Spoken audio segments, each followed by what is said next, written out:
রাধে রাধে বন্ধুরা, দেখো সকাল 9টা বাজছে, তোমাদেরকে ঘুরি দেখিয়ে দিচ্ছি। আর আজ ছিল আমার বাড়িতে নবান্ন।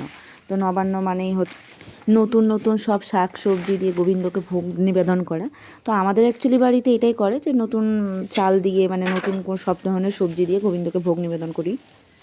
তো এই দেখো আমি এইদিকে ডাল ধুয়ে নিলাম। সকালবেলা স্নান করে বেরিয়ে সকালে পুজোটাও সারতে লাগবে, আর ওই জন্য আমার আর এইদিকে রান্না বান্না ভিডিও করতে করতে সকালবেলা পুজো টুজো হয়নি। দেখো তুমি ভাবে যে আমি কী করলাম, আমি একটু সুজি বাই টাইপ না হলো। অ্যাকচুয়ালি ব্যাপারটা হচ্ছে গঙ্গা জল চারিদিকে ছিটিয়ে নিলাম, আর এইদিকে দেখো মটরশুঁটি ছাড়িয়ে নিলাম। দিয়ে আমি ভাবলাম ছাড়ানোর পরে এই যে দেখো কড়াই গরম, মানে ডালটা বসিয়ে দিতে হবে। ডালটা এবার অ্যাকচুয়ালি কি নিরামিষ করা, এই মানে প্রেসার কুকার নেই আমার। তো নিরামিষ প্রেসার কুকার যেহেতু নেই, সেহেতু হচ্ছে আমাকে কড়াইয়ের মধ্যে দিয়ে ডালটা করতে লাগবে, তো সময় লাগবে। তো ওই আর কি, আর নিয়ে মানে ভগবানের যখন ভোগ মানে রান্না করতে লাগে তখন কোনো কথাবার্তা বলা যায় না, কোনো কিছু করা যায় না। তো ওটার জন্য একদম, আর সেই মুমেন্টে আমার হাজব্যান্ড এসেছিলো, আর নাইট ডিউটি করে এসেছিলো, তো ও ঘুমোচ্ছিলো, আর এদিকে ছেলে এক্সাম দিতে গেছে। সেই ফাঁকে আমি তাড়াহুড়ো করে ছেলে আসার আগে আর ও ঘুম থেকে ওঠার আগে মধ্যে আমাকে সমস্ত কিছু কমপ্লিট করতে হবে, কারণ ওরা থাকলে আমার আর এইগুলো রান্নাঘরের তখন ছোঁয়াছুঁয়ির ব্যাপারটা থাকে। ওরা এসে টাচ করে দেবে, এই করে দেবে, প্রচুর ঝামেলা। তো তার জন্যই দেখো আমি এদিকে তাড়াতাড়ি করে রান্না বসিয়ে দিয়েছি, আর রান্নার ফাঁকে ফাঁকে গিয়ে তোমার পুজোটাও সেরে নেবো। সকালে পুজোটা ওই জন্য আমি ভিডিও করতে পারিনি। আর এই দেখো মটরশুঁটিগুলো ছাড়িয়ে নিলাম, মটরশুঁটি ছাড়িয়ে নেওয়ার পরে দেখো ধুয়ে কড়াইয়ের মধ্যে দিয়ে দিলাম। আর দেওয়ার পরে মানে একা হাতে সব কিছু করা প্রচুর চাপ থাকে। আর দেখো এই দেখো ডালের মধ্যে টমেটো দিয়ে দিলাম। তো এবার আজকে সমস্ত দেখো তেল লবণ হলুদ সব নিয়ে টিয়ে চলে আসলাম, এগুলো সব নিরামিষ। আর এই ডালের মধ্যে একটু তেলও দিয়ে দিলাম। তো সমস্ত কিছু নিরামিষের, তো তো খুব মানে নিষ্ঠাভাবে করতে হয়, যতটা পারি ততটা করেছি। এখন বাকিটা হচ্ছে মানে কার কী পছন্দ সেটা তো বলতে পারবো না, তবে আমার যতটা ভাবে নিষ্ঠাভাবে আমার যতটা করা যায় ততটা। এবার তোমরা বলতেই পারো সেই গ্যাস ট্যাস, অবশ্যই আমি গ্যাসে রান্নাঘর ভালো করে আগের দিন রাত্রেই ভালো করে মানে সাবান দিয়ে সার্ফ দিয়ে ধুয়ে মেজে ভালো করে পরিষ্কার করে নিয়েছি, কারণ শুনেছি আগুনে কোনো দোষ থাকে না, উকুনিতে কোনো দোষ নেই। আর এর আগেও আমার ইন্ডাকশান ছিল পুরো নিরামিষ, কিন্তু ওটা আমার ইন্ডাকশানটা খারাপ হয়ে যাওয়ার পর আর কেনা হয়নি। তো ওটার জন্য এই গ্যাসেই আমি একদম সব কিছু করি, আমার একাদশীর ভোগ থেকে শুরু করে সমস্ত কিছু, আর বছরে এটা আমি করেই থাকি। আর আমাদের বাড়ির নবান্ন মানে হচ্ছে আমাদের বিবাহবার্ষিকী, কিন্তু আমার বিবাহবার্ষিকী আগে চলে গেছিলো, তো আমার আর সময় হয়ে ওঠেনি। তো ওই জন্য আমি আজকে দিলাম আর কি। তো দেওয়ার পরে এই দেখো এখানে কড়াই তেল দেওয়ার পর পাঁচফোড়ন দেওয়ার পর কাঁচা লঙ্কা দিয়ে দিলাম। এই দেখো টমেটোর চাটনি করবো বলে টমেটোগুলো দিয়ে দিলাম। এবার হচ্ছে টমেটো দিয়ে দেওয়ার পরে নাড়াচাড়া করে এই যে একটুখানি ঢাকা দিয়ে দেবো। তো এই হচ্ছে ব্যাপার। তো এখন মানে দেখো একটু লবণও দিয়ে দিলাম যে তাড়াতাড়ি গলে যাবে। তো এবার এইদিকে রান্নাবান্না যত তাড়াতাড়ি করার পর মানে মেন ভোগ দেওয়ার থেকে বেলা 12টার মধ্যে দিতে লাগে, 12টার সময় দিতে লাগে, তার এইদিক ওদিক দেওয়া যায় না। তো ওই জন্য আমি এইদিকে তাড়াতাড়ি করছি, যে আমার এইদিকে তাড়াতাড়ি রান্না হলে গোবিন্দকে আমি নিবেদন করব। তো এবার গোবিন্দকে যেদিনকে এই দেখো ডালটাও সেদ্ধ হয়ে গেল। আর গোবিন্দকে নিবেদন করা ওই বছরে ওই একটা দিনই থাকে, তো খুব এটা হচ্ছে আমার কাছে খুব স্পেশাল ডে। তো মানে নবান্নটা হচ্ছে আমার কাছে বসে মানে মানে গ্রামের দিকে হয়ে থাকে কি, নবান্ন মানে ধানটা নিয়ে এসে এরকম অনেক কিছু নিয়ম থাকে। তো আমাদের তো স্বাভাবিক আমরা বাইরে থাকি বলে যতটা পারা যায় নিজের হাতে করে টুকিটাকি গোবিন্দকে নিবেদন করার। তো এই দেখো এইদিকে ফ্রাইড রাইসের জন্য সবজি কেটে নিয়েছি 7 রকম ভাজা কেটে নিয়েছি, 6 রকম ভাজা ছিল, পাঁপড় ছিল বলে নিয়ে 7 রকম। তো এইদিকে দেখো ডালটা সেদ্ধ হয়ে গেছে, ওর মধ্যে লবণ কি একটু চিনি দিয়ে দিলাম, চাটনির মধ্যে দেখো চিনি দিয়ে দিলাম। প্রথমেই ডাল চাটনিটা সেরে ফেলেছি, কারণ এই দুটো হচ্ছে খুব তাড়াতাড়ি, এই দুটো সময় হতে হতে এগুলো সেদ্ধ হতে হতে আমার বাদ বাকি এগুলো কাজ হয়ে যাবে। দেখো চাটনির মধ্যে হলুদ দিয়ে দিয়েছিলাম, একটু দিয়েছিলাম আগে, ওটা স্কিপ করে গেছিলাম, তো একটু কালার হয়নি বলে আমি একটু দিয়ে দিলাম। আর ডালের মধ্যে ওইদিকে হলুদ টলুদ দিয়ে দিয়েছিলাম। ডালও সেদ্ধ হয়ে গেছে। আর এদিকে তোমার চাটনির মধ্যে দেখো কিশমিশ দিয়ে দিলাম। তো কিশমিশ দিয়ে দেওয়ার পরে দেখো কড়াইয়ের মধ্যে তেল দিলাম, তেল দেওয়ার পর পাঁচফোড়ন, অ্যাকচুয়ালি গোটা জিরেটা আমি রাখতেই ভুলে গেছি, নিরামিষ করে আনতেই ভুলে গেছিলাম, ওই জন্য সব কিছু পাঁচফোড়ন দিয়েই চালিয়ে নিলাম, গোটা পোস্তটা রাখতে ভুলে গেছিলাম। তো ডালের মধ্যে এই যে পাঁচফোড়ন দিয়ে দিলাম, পাঁচফোড়ন দিয়ে দেওয়ার পরে এটাকে একটু নেড়ে চেড়ে, এর মধ্যে লবণ মিষ্টি তো দেখলে আগেই দিয়ে দিয়েছিলাম সব। ডাল হয়ে গেল, কড়াইয়ের মধ্যে তেল দিয়ে 5 রকম ভাজা করতে লাগবে, তো 5 রকম না 6 রকম, তো আমি ওটা আলাদা আলাদা করে ভাজিনি, আমি একসঙ্গে দিয়ে ভেজে নিয়েছিলাম, কারণ অনেক সময় লাগে, এবার অতগুলো সময় পাওয়া যায় না সব কিছু একা হাতে করা। তো তো ওটার জন্য আমি একসঙ্গে সমস্ত কিছু বসিয়ে দিয়েছিলাম, তো পরে যখন উঠানোর সময় আলাদা আলাদা করে উঠিয়ে নিলাম। তো ওটা হয়ে গেল ভাজা রেডি, মোটামুটি বসিয়ে দিয়েছি। এখানে কড়াই আবার তেল দিয়ে দেওয়ার পরে এই যে থাকলো একটা বেগুন। তো কী কী ভেজেছিলাম জানো, বেগুন ভাজা করেছিলাম, শিম ভাজা করেছিলাম, ছোটো আলু ভাজা করেছিলাম, তারপর হচ্ছে মূলো ভাজা করেছিলাম, মিষ্টি আলু ভাজা করেছিলাম, আর একটা যেন কাঁচা কলা ভাজা করেছিলাম। আর দিয়ে হচ্ছে আর ওই কী বলে পাঁপড় চিপস ভেজে দিয়েছিলাম। আর ওখানে ফ্রাইড রাইসের মধ্যে দেখো দারচিনি দিয়ে দিচ্ছি। আর এখানে ফ্রাইড রাইসের সব ভাজা চলছে, গাজর, ক্যাপসিকাম, ব্রোকলি, বিনস সমস্ত কিছু ভাজাভাজি করে নিলাম। এখানে দেখো তেজপাতা জলের মধ্যেই দিয়ে দিলাম। তেজপাতা জলের মধ্যে দেওয়ার পরে একটু নাড়াচাড়া করলাম। তারপর হঠাৎ মনে পড়লো মটরশুঁটি দিলে টেস্ট লাগবে, মটরশুঁটিও দিয়ে দিলাম। তো এদিকে ভাজাটাও রেডি। এবার যখন ভাতটাও কমপ্লিট হয়ে গেল, এবার তো ফ্রাইড রাইসটা রেডি করতে লাগবে। ফ্রাইড রাইসের মধ্যে গোলমরিচ গুঁড়ো আর লবণ, মিষ্টি, ঘি সমস্ত কিছু দিয়ে দিলাম। সমস্ত কিছু দিয়ে দেওয়ার পরে কী হলো, ফ্রাইড রাইসটা রেডি করে নিলাম। ফ্রাইড রাইস রেডি করার পর তো পনিরের সবজি করতে লাগবে। পনিরের সবজি না করলে তো হবে না। এরকম কড়াইয়ের মধ্যে পনির দিয়ে দিলাম। পনিরগুলো তো ভাজতে লাগবে। পনিরগুলো একটু ঢাকা দিয়ে দিয়ে ভালো করে ভেজে নিলাম। আর এদিকে তোমার তার সঙ্গে হচ্ছে ফ্রাইড রাইসটাও জোগাড় করে নিলাম, রেডি করে নিলাম। পনিরটা ভাজা হয়ে গেলে উঠিয়ে দিয়ে রাখার পরে কড়াইয়ের মধ্যে পাঁচফোড়ন দিয়ে তেল দিয়ে সে আলুগুলো, ব্রোকলি ডাঁটা আর আলুগুলো একটু সেদ্ধ করে রেখেছিলাম, ওটা একটু ভাপিয়ে নিয়েছিলাম। তো ভাপিয়ে নেওয়ার পরে এই দেখো তেলের মধ্যে দিয়ে একটু ভেজে ভাজতে লাগবে। একটু লাল লাল করে ভাজলে আর কি টেস্ট লাগে।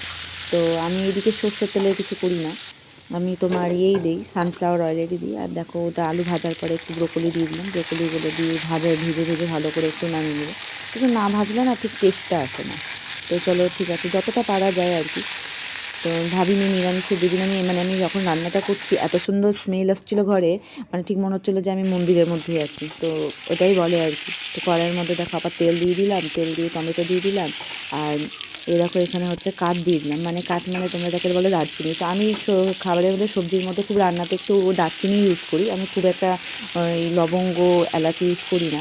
তো আদাগুলোকে গ্রেটারে ঘষে রেখেছিলাম। এখানে নিরামিষ আমার সবই আছে, শুধু এটাই নিরামিষে না থাকার মধ্যে আমার হাঁড়িটা নেই।